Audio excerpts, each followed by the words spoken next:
Hola, ¿qué tal, amigas, amigos televidentes en Extra Plus? Un gusto saludarles, darles la bienvenida a esta edición Sumando Vigores.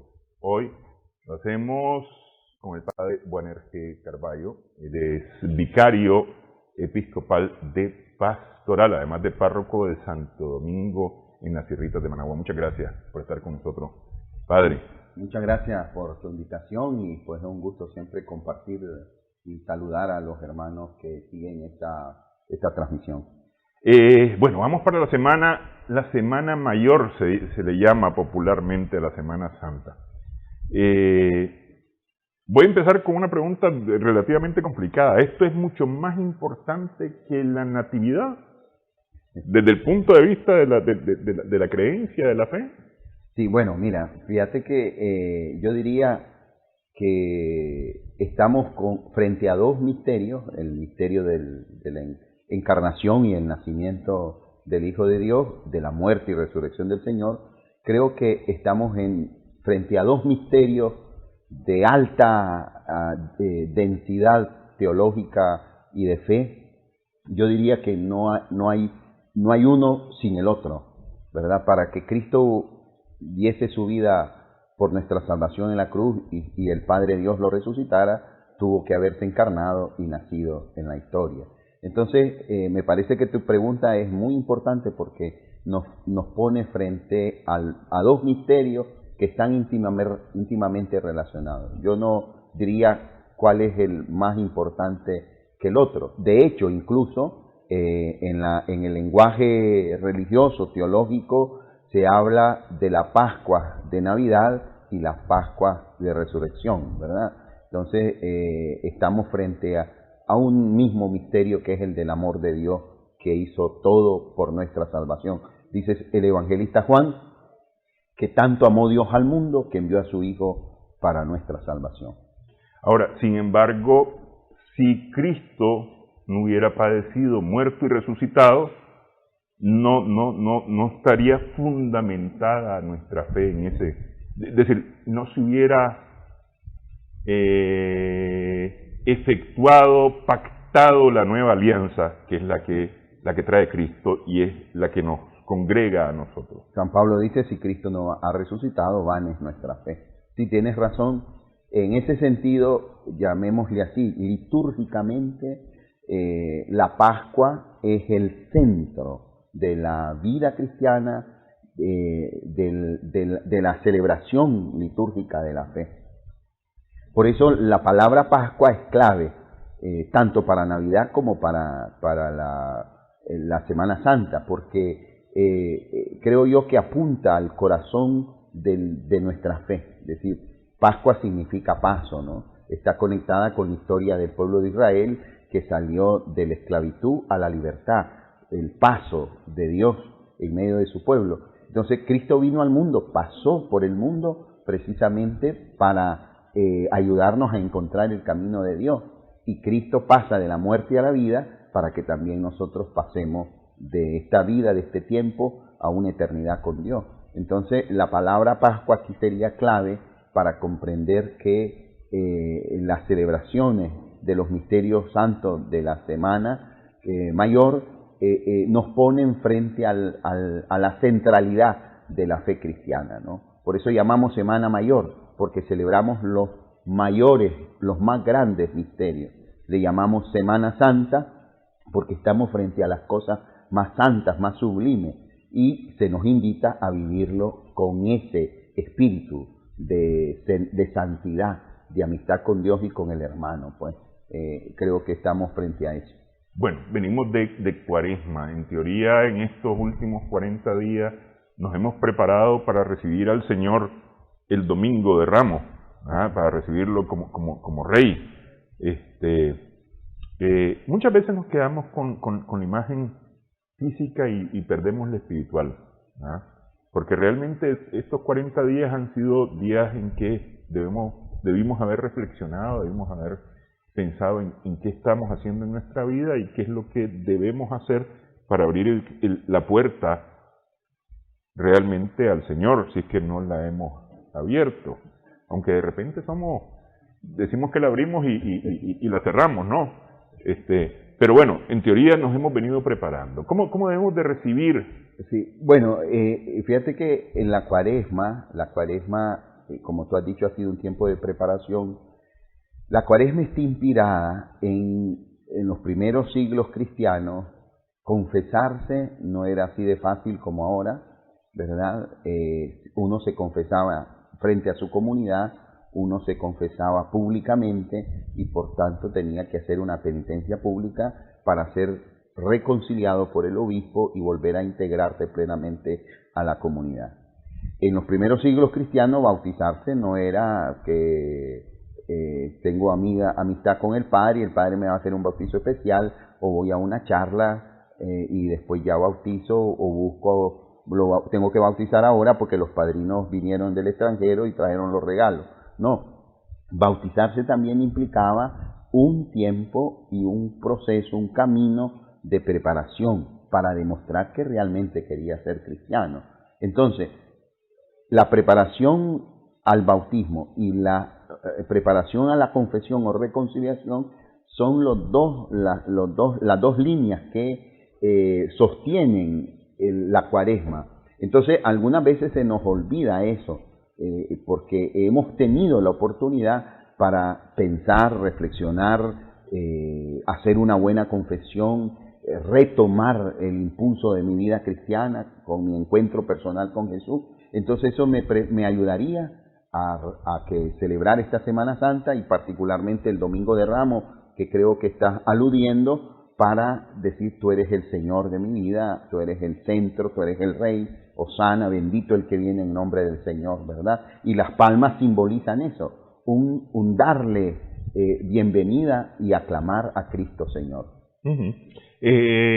Bueno, en aquellos tiempos es interesante irse al mapa y seguir las rutas de Jesús en el momento en que anda predicando el Evangelio, porque uno mira cómo ha dado vueltas evitando Jerusalén, hasta finalmente llegar a Jerusalén, caer en Jerusalén. Pero en la medida en que ha avanzado, en que ha caminado, se ha venido encontrando con cualquier cantidad de personas. Algunos deciden ir con él, hay otros que se quedan. Hubo un mensaje de Jesús, un mensaje que él se preocupó por transmitir y que yo resumiría en la respuesta a la pregunta aquella de ¿y cuáles son los mandamientos que le hacen a Jesús? ¿No? Y él responde: yo te puedo decir que hay dos muy importantes: amar a Dios y amar al prójimo como yo los he amado, dice Jesús, que me parece que efectivamente resumen los 10 mandamientos de las leyes entregadas a Moisés, ¿no? Y eso ha andado Jesús predicando, pero me parece como que de alguna manera, y todavía hoy no terminamos de entender esa predicación, y eso hace que no logremos abrir totalmente las puertas de nuestra vida, de nuestro corazón, ni en Domingo de Ramos ni en ningún otro día. Nos quedamos en veremos nada más. Sí, Sí. mira, lo has dicho muy bien. Si querés resumir el Evangelio, si querés resumir la propuesta de Jesús, está en eso, en el amor. Y nos invita a amar a Dios y amar al prójimo. Y de esa manera edificar el reino de Dios, que lo llama Jesús. Cristo tiene una misión, instaurar el reino. ¿Y qué significa instaurar el reino? Vivir conforme a la voluntad de Dios, que es amarlo a Él sobre todas las cosas y a nuestro prójimo. Y ese amor, algunas veces se tendrá que hacer perdón, ese amor se tiene que transformar en fraternidad, ese amor se transforma en honestidad, ¿verdad? Entonces, me parece que sí, esa ha sido la predicación de Jesús. Cuando tú decías que Jesús camina hacia Jerusalén, de hecho incluso los evangelios y en ese sentido la iglesia como maestra en la fe, a través de la liturgia nos va conduciendo pedagógicamente tras las huellas de Jesús. ¿Qué somos los cristianos? Discípulos de Cristo. ¿Y qué es un discípulo? Un seguidor. Un seguidor. ¿Te acuerdas aquel pasaje cuando Jesús habla de su pasión y Pedro le dice, eso no te puede pasar a ti? Y Jesús lo reprende y le dice, apártate de mí, Satanás. Tú piensas como los hombres, no como Dios. La expresión literal del Evangelio es, ponte detrás de mí, Pedro.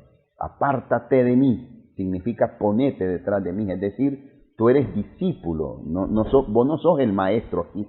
Yo sé mi camino, hacer la voluntad de Dios. No me querrá guiar. Sí, correcto. Uh-huh. El guía aquí soy yo, ¿no? Uh-huh. Jesús también dice en el Sermón de la Montaña, capítulo 6, 5, 6 y 7 de Mateo, Jesús dice, no llamen a nadie Padre, no llamen a nadie Maestro, porque uno solo es el Maestro, uno solo es el Señor, ¿verdad? Es una manera, no que no puedas decirme Padre o Maestro tal, no es lingüística lo que está enseñando Jesús, sino quién es el centro, el referente, el guía de tu vida, Cristo. Ese es ser discípulo. Y somos discípulos misioneros. ¿Por qué? Porque esa experiencia de encuentro con Jesús la querés comunicar a los demás, porque quisieras que el mundo se inspirara en estos valores. Pues evidentemente parece una utopía, pero cuando uno ve a los santos, cuando uno ve comunidades cristianas que han mostrado que es posible vivir esto, un San Francisco de Asís, un Santo Domingo de Guzmán, una Madre Teresa de Calcuta, un Juan Pablo II, un San Óscar Romero, te das cuenta que es posible eso, ¿ves? Y eso es lo que los cristianos estamos llamados a testimoniar. Algunas veces nos quedamos cortos porque la lógica del mundo la traemos a nuestra vida y a la vida de la comunidad cristiana. Y entonces ahí distorsionamos las cosas y por eso la iglesia dice, vive esos altibajos en la historia también, ¿verdad? Pues porque sí, de las comunidades básicamente cristianas, sencillas, en un momento determinado la comunidad cristiana, la iglesia, se estableció en el Imperio Romano, asumió muchas instituciones y terminologías del Imperio Romano, ¿verdad? Y entonces nos asentamos. Y tuvo que venir otros momentos difíciles de la historia para revitalizarnos, y eso es lo que le pasa a la iglesia, ¿no? A veces el Señor zarandea el trigo precisamente para que salga el grano bueno. Sí, y me parece que ahorita estamos justo en ese momento. El COVID nos ha zarandeado en el planeta. Evidentemente, sí. Hablemos un poquito de eso. Antes hacemos la pausa, regresamos en esta conversación, sumando vigores con el Padre Juaner Carballo.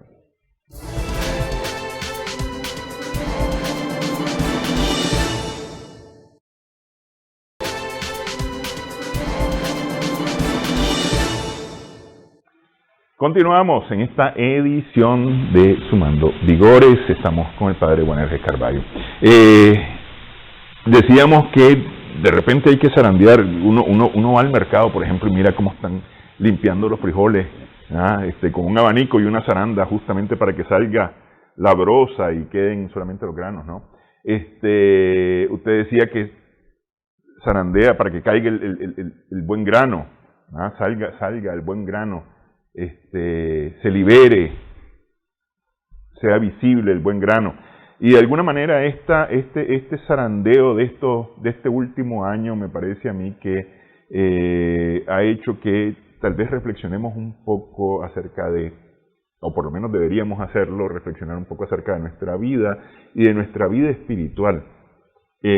Antes de entrar al programa hablábamos acerca de la forma en que la Iglesia Católica ha procurado estar con la feligresía, es decir, los sacerdotes con la feligresía, y ha buscado, y la tecnología ha permitido ese encuentro, ¿no? Pero no es lo mismo estar en una misa frente a la pantallita del teléfono, de la tablet, y si se puede en el televisor, que estar ahí en el lugar. Es decir, son cosas distintas, ¿no? A mí me parece que se nos da la oportunidad de poder pensar, de que, bueno, yo no estoy yendo a la misa, pero estoy leyendo las lecturas del día con mi esposa, con mis hijos, y las reflexionamos. Me parece que ahí tenemos una ganancia. Sí. Creo yo. Sí, la Iglesia ha tratado de ser extremadamente prudente. Creo que ha sido en Nicaragua y en nivel mundial su aporte a la sanidad pública ha tratado de ser la prudencia y evitar que sus espacios religiosos sean ocasión de contagio, ¿verdad? Estamos frente a una pandemia inaudita, pues realmente que ha trastornado todo, en el sentido de que no se conoce o no conocíamos a profundidad. Creo que todavía hoy el temor, el miedo impera, ¿verdad? Entonces, creo que la Iglesia, su aporte ha sido eso, ¿verdad? La prudencia. Algunas veces, como decíamos fuera de cámara, la Iglesia tal vez no ha sabido comunicar su mensaje o su orientación. Creo que tal vez fallamos en eso, y algunas veces es percibida la Iglesia institucional como miedosa, ¿no? Al inicio decía que soy párroco también de Santo Domingo de la Sierrita, y muchos devotos de Santo Domingo miran las disposiciones de la Iglesia como una falta de fe, ¿no? Yo me reuní con los que se pintan de negro, me reuní con los comités, y algunas veces algunos se atrevían a decir, mi padre, pero es que falta de fe, si estamos con el Señor, Santo Domingo nos va a proteger. Pero creo yo que es importante comprender que tenemos que ser prudentes y crecer en la fe. Para crecer en la fe, la Iglesia ha usado el término de la iglesia doméstica, que es lo que vos decís, la familia. La familia es el espacio básico y fundamental también para crecer en la fe.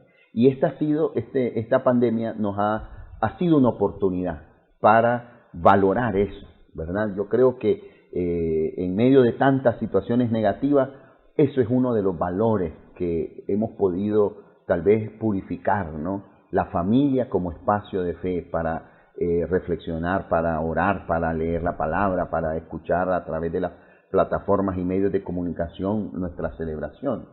El Papa Francisco dice que la pandemia es como un túnel, y esta situación de que la iglesia, de que no vas al templo y que de tu casa ves la misa, es temporal. Esto no es un nuevo modo de vivir la fe. La fe se vive teniendo parte directa en la celebración. Alguien decía, es como que ver la misa por televisión es como, o por el Facebook, es como que te invite a almorzar por Facebook, ¿verdad? Entonces nadie va a aceptar una invitación por Facebook. Entonces, pero es que esto es temporal, es momentáneo, pues que ya se nos ha hecho largo, pero tenemos siempre que recordar que los sacramentos se celebran de manera presencial. Entonces, por eso las medidas y el protocolo básico de bioseguridad que se ha tratado de implementar a nivel de los templos, ¿verdad? Pero son medidas temporales.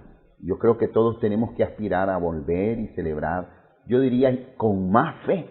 Yo le decía a mis feligreses que no ir a misa, no poder comulgar, no poder ir al Santísimo, no poder confesarme directamente, nos debe de hacer valorar las oportunidades que tengamos en el futuro. Que esto es otra enseñanza.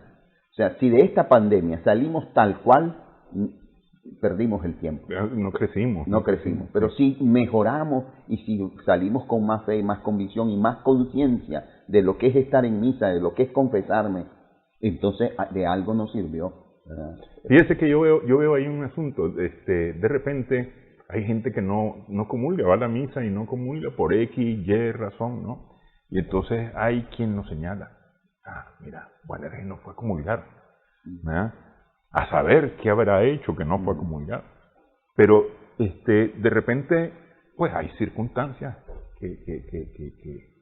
que no permiten que uno pueda realmente comulgar. Sin embargo, hace la comunión de espíritu, ¿va? Y me parece que esta es una oportunidad como para ponernos en los pies de aquel.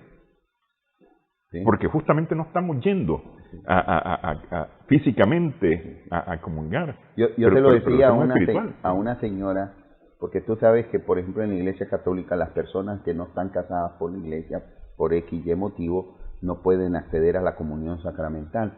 Y esta señora era una señora muy piadosa, que entonces le decía, ahora usted tiene que, pero es muy dura y muy crítica, entonces usted tiene que entender la situación de esas personas, porque usted ha pasado un año sin comulgar, y esa necesidad, esa desesperación espiritual la vive en ellos. Entonces tenemos que ser más caritativos unos con otros, ¿verdad? Eso. Porque es fácil decir, quién sabe por qué no fue a comulgar, quién sabe qué pecado tiene, etcétera. ¿Ve? Se nos sale lo humano, que la crítica, ¿verdad?, el señalamiento. Entonces yo creo que en ese sentido la pandemia también ha purificado esa mirada de caridad que debemos tener para con los demás. De solidaridad, de ponernos en los pies del otro, de procurar entender al otro, sí, que es parte justamente del accionar cristiano, es decir, intentar ser como el otro para podernos acercar y vivir cerca del otro, ¿no? Es parte de la actitud cristiana. Okay. En base a eso que hemos conversado, ¿cómo va a ser Semana Santa? ¿Cómo está planificada esta Semana Santa? Bueno, hay que recordar que la Santa Sede, a través de la Congregación para el Culto Divino y los Sacramentos, que dio algunas orientaciones. Y entre las orientaciones básicas y fundamentales es que, primero, cada obispo en su diócesis debe dar algunas orientaciones con más aterrizadas y concretas. Segundo, que tenemos que tomar en cuenta la situación local del país, las normas o disposiciones sanitarias de las autoridades de cada país. Y tercero, en la liturgia hay algunos cambios que se fueron del año pasado y que se mantienen ahora. Por ejemplo, el Domingo de Ramos no hay procesión de palmas, ¿verdad? La celebración tiene una entrada solemne, pero la gente ya tiene que estar en el templo. En segundo lugar, por ejemplo, la misa crismal, el obispo la puede trasladar a otro día, que normalmente es en jueves por la mañana. El jueves, que es una liturgia muy bonita, muy significativa, que se recuerda la cena del Señor Jesús con sus discípulos y que tiene lugar aquel signo del lavatorio de los pies, ese se omite, pues siempre por medidas de precaución, pero es importante recordar ese significado, un llamado clarísimo al servicio, a la humildad, ¿verdad?, a la fraternidad. El Viernes Santo, que se hace el gesto de veneración de la cruz, que las personas pasan a besar el crucifijo que el sacerdote ha mostrado anteriormente, eso también se omite y solamente se hace una reverencia desde el lugar donde uno está en el templo.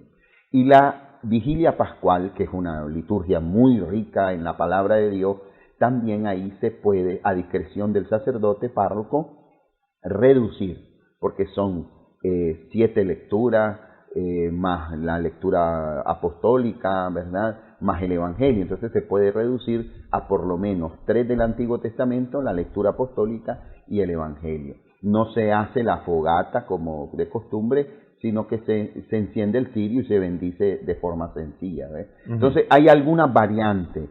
En el caso de Nicaragua, también yo diría hay que estar atento a lo que cada obispo disponga. Yo te digo lo que el cardenal en la arquidiócesis, que es Managua, Masaya y Carazo, ha dispuesto, es que esas disposiciones se van a poner en práctica, uno, cuidando el protocolo básico de sanidad, de bioseguridad, que es el tema del uso de la mascarilla, del distanciamiento hasta donde es posible, digo yo, porque si vos vas con tu esposa no te voy a sentar a 2 metros, Sí. ¿verdad? El tema de la sanitización de las manos, la comunión con reverencia en la mano, y el domingo de Ramos, como se dijo, las palmas se van a entregar previamente para que la gente ya esté en su lugar.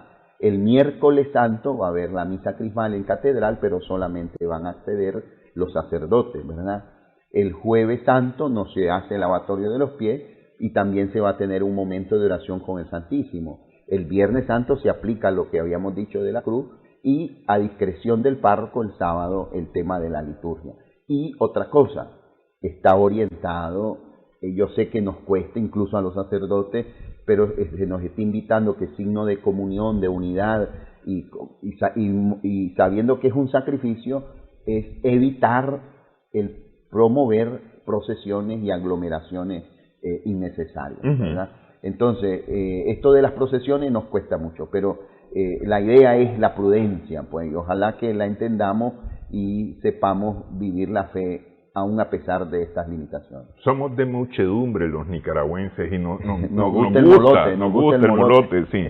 Sí, y nos hace falta. Sí, nos hace falta. Pero yo creo que hay que ser prudente y ahora, lo que pasa es que muchas veces andamos en cualquier molote, ¿verdad? Vamos a un restaurante, vamos a una disco, vamos a la playa, vamos a esto, al otro, entonces de repente sentimos como que la iglesia está fuera de onda. Pero la iglesia quiere ser responsable y ser prudente y sobre todo saber que la fe está en el corazón y ahí está la clave, ¿no? Y eso es lo que le da sustento a todo lo que demás, cuando en su momento lo podamos hacer.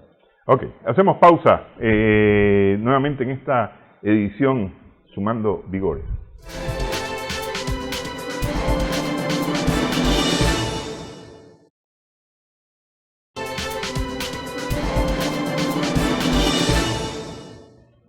Seguimos sumando vigores en esta conversación con el padre Juanerges Carballo. Ok, todo esto que vamos a vivir esta Semana Santa, estos primeros días de abril, nos preparan, es decir, vamos a sufrir, vamos a tener el gozo de recibir a Jesús, vamos a sufrir y padecer con Él la pasión, nos vamos a molestar porque lo detienen y porque lo golpean, porque le hacen barbaridades. A lo mejor vamos a hacer nosotros también esas barbaridades, ¿verdad? Porque parte de nuestra vivencia, a lo mejor lloramos el día que esté en la cruz, ¿verdad? Y vamos a sentirnos solos porque se murió. Pero nos vamos a alegrar el sábado, a la noche nos vamos a alegrar en la vigilia pascual, porque Cristo ha resucitado y vamos a decir aleluya, ¿verdad? Y lo vamos a recibir de nuevo con nosotros. A veces no vamos a creer que resucitó y vamos a tener dudas, como tuvieron dudas los que estuvieron con Él, sus amigos, sus apóstoles, sus discípulos. Pero al final ahí va a estar. ¿Cuál debe ser nuestra actitud como cristianos para recibirlo, para creer que resucitó, para poder decir aleluya? Sí. Mira, como lo han descrito, creo yo que es como lo que comúnmente pensamos y vivimos, porque somos seres humanos, ¿no? Somos seres humanos y para nosotros es como celebrarlo con todo nuestro ser, nuestras emociones, ¿verdad?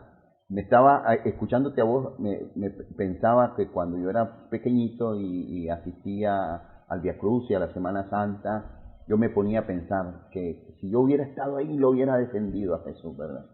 Creo pues que de alguna manera... Como Pedro. Sí. Así es. Sí. Creo que de alguna manera los seres humanos algunas veces somos un poco con una fe un poco infantil, ¿verdad?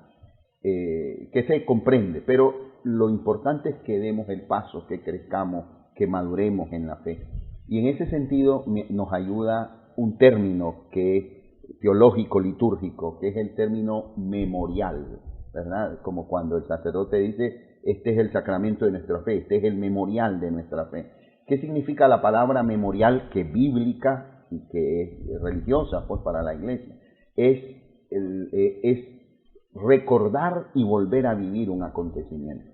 como el programa radial que dice recordar es volver a vivir, ¿no? Canciones del recuerdo. Recordar es volver a vivir, o sea, hacemos memoria, hacemos recuerdo, pero un recuerdo no de algo del pasado solo, sino de algo que se hace presente. Entonces, la Semana Santa, igual que en la Eucaristía o que cada domingo, estamos llamados a hacer memoria, a recordar eso, pero para sentir los efectos hoy. ¿Y cuáles son los efectos hoy?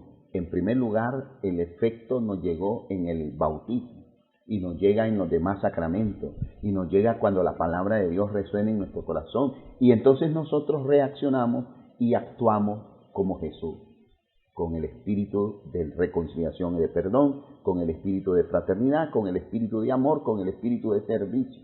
Y en ese sentido la Semana Santa es bien rica en ese significado, ¿no? El Domingo de Ramos es aclamar, es recibir a Jesús, es decirle, tú eres Señor, ¿verdad? Entonces eso impacta tu vida. O sea, si llevamos una vida desordenada, alejada de Dios y del prójimo, ¿cómo vas a decirle Señor? No todo el que me diga Señor, Señor va a entrar en el reino de Dios, dice Jesús, ¿verdad? Entonces hay que hacerlo con la vida. El Jueves Santo es la Eucaristía, es el mandamiento del amor, es el sacerdocio. Son tres cosas que nos dejó Jesús. Y yo quisiera subrayar el tema del servicio, lavar los pies a sus discípulos. Dice, si yo soy el maestro, y lo soy, dice, y les he lavado los pies, lávense los unos a los otros. Eso es una invitación clarísima a la servicialidad y a la humildad, que tanta falta nos hace. El Viernes Santo, al contemplar a Cristo, podríamos recordar con San Pablo, me amó y se entregó por mí. O sea, yo soy lo que soy por la sangre de Cristo. Entonces, no he sido, dice San Pablo, no hemos sido redimidos con oro ni plata, sino con la sangre de Cristo. Y el Sábado Santo y el Domingo de Resurrección es la victoria, es el triunfo, es la vida nueva. Dios en Cristo hace nuevas todas las cosas y nosotros con Cristo podemos hacer nuevas todas las cosas. Puede haber una manera nueva en el matrimonio, en la familia, en el trabajo, en la relación social, porque Cristo ha resucitado. Entonces creo yo que son impactos en nuestra propia vida y en la vida de nuestro entorno que podemos mostrar nuestra fe. Esa es la conexión entre vida y fe. Cuando eso está divorciado, entonces dejamos mucho que desear y no nos siguen ni las moscas. Sí, lo cierto es que, a ver, esto de ser cristiano no es una forma de pensar.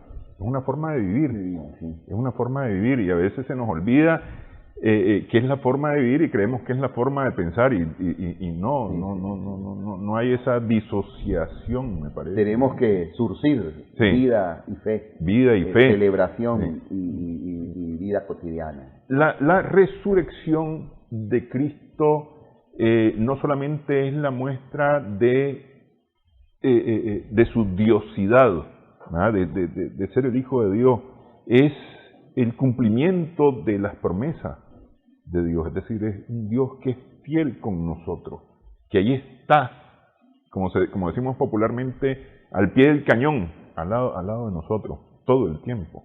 Y Él lo promete antes de dejar a sus discípulos, voy a estar con ustedes todos los días. A veces se nos olvida que ahí está, y somos nosotros los que nos vamos, porque Él ahí anda con nosotros, ¿no? ¿Cómo debe ser esa vida con ese Cristo resucitado que murió por nosotros para limpiarnos, para librarnos de la muerte, o lo planteo al revés, del pecado que es la muerte, y Él muere justamente para librarnos de eso?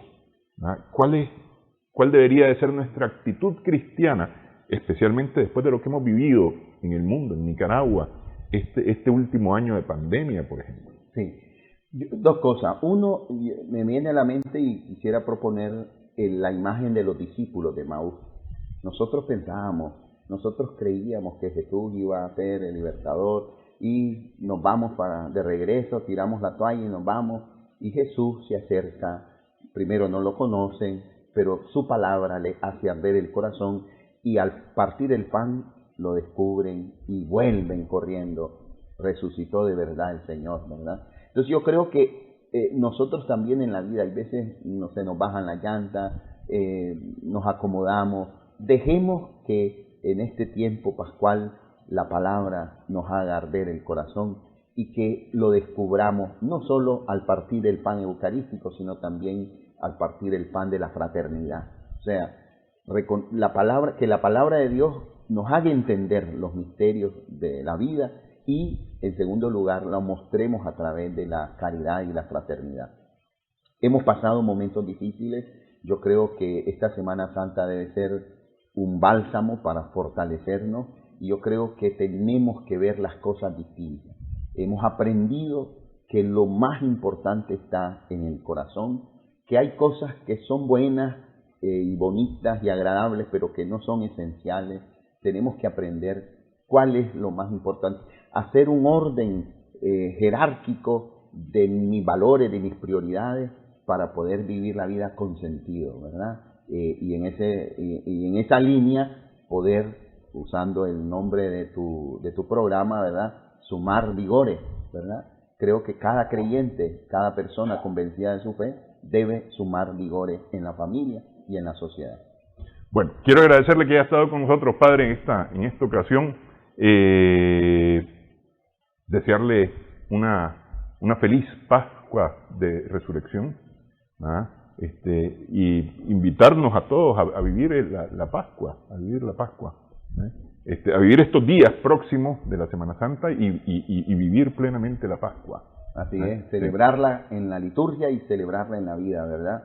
Porque resucitó el Señor, Cristo. Y resucitó para nosotros, para mostrarnos que es posible. Gracias, Padre. Mucho gusto. Gracias.